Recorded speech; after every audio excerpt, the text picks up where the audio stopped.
દરિયામાંથી સરસ બાષ્પીભવન થઈ અને ઉપર વરાળ બની વાદળ બને, બરોબર?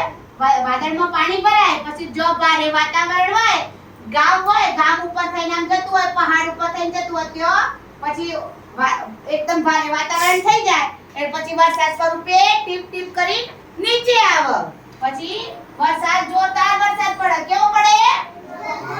જોરદાર વરસાદ પડે. ચલો, નદીઓ, તળાવ, પછી કુવા, બરોબર? નદી બધું છલકાઈ જાય, બરોબર?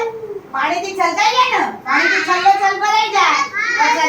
પછી આપણે ખેતી કરેલી હોય તો વરસાદ ખેતીવાડી કેટલી સરસ ઉગે, આપણે અનાજ ઉગાડેલું હોય સરસ ઉગે ને. હા, તો ચોમાસામાં શું પડે?